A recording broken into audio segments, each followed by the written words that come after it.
Det giver sig selv egentlig, ikke? Fordi det er den eneste ordentlige erhvervsorganisation i England, som både passer på det engelske erhvervsliv og det danske erhvervsliv.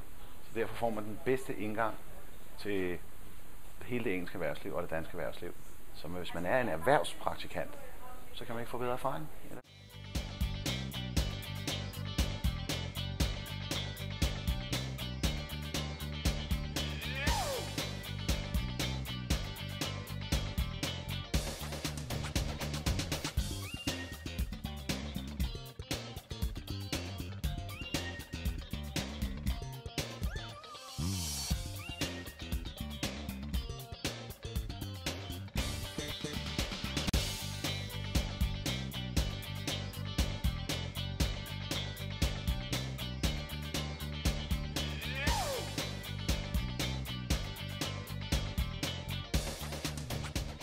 Det handelskammerets folk primært har haft stor glæde af, det er hovedparten af dem, der er medlemmer og som er med i ledelsen.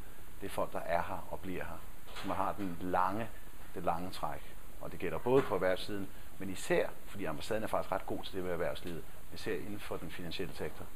Og kontakterne til City er hammervigtige både for erhvervslivet og selvfølgelig også for ambassaden.